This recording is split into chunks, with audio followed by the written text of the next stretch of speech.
นกหุ่งเนยลมแรง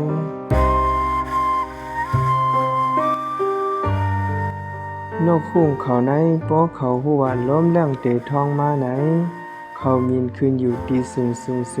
เปิดล้มแรงเตะทองมาเมื่อล้มแรงทองโทมานั้นเขายุกอาปีเขาไว้ย้อนนั้นแล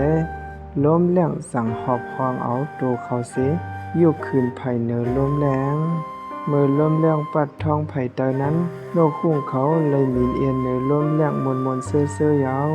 นกหุ่งเขาในตื้นอ่ำเวล้มแรงเขาใกล้เสื้อตื้อล้มแรงตายอยู่ขอบเอาเขาขึ้นสูงคืนต่อป้อป่วนล้มแรงขายาว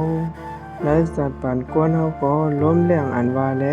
ดังอย่าผืดนั้นเตมาสู้เฮาอยู่สังหูว่าดังอย่าผืดเตมาสู้เฮาในจื้อไว้แห้งใส่ดังหลองเย็นกันสูงไว้ดังคัดใส่สูงสิเปิดเขียนตาดังอย่าผืดเหมือนหนังนกคุ้งเปิดลมแรงเตท้องมานั่นแลสังว่าดังอย่าผืดเผียวมาเย้าซื้อไว้ดังเย็นกันใหญ่ๆคัดใส่ต่อสู่ดังอย่าผืดแลเตป่นหลอดดังอย่าผืดเหมือนหนังล้มแรงหอบหองเอานกคุ้งไหว้ไผ่เนื้อนั่นยาว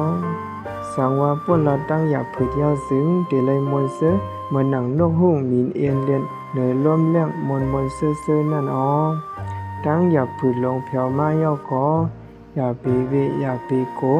เสือตื้อตั้งอยากผืดเสขอพองเอากว่าเสาเก่าให้ขึ้นใหญ่เหมือนหนังนกหุ่งเสือตื้อล้มแรงเสหอบพองเอาตัวคิงมันขึ้นสูงนั่นเลยนะ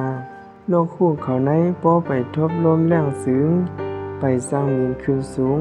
ควรเฮาก็ป้อไปทบยาตั้งอยากผืดสูงไปสร้างขึ้นอย่างมาสูงเฮาขึ้นอย่างมาสูงเจ้าปุ่นตั้งอยากผืดกันกูก็เสกาม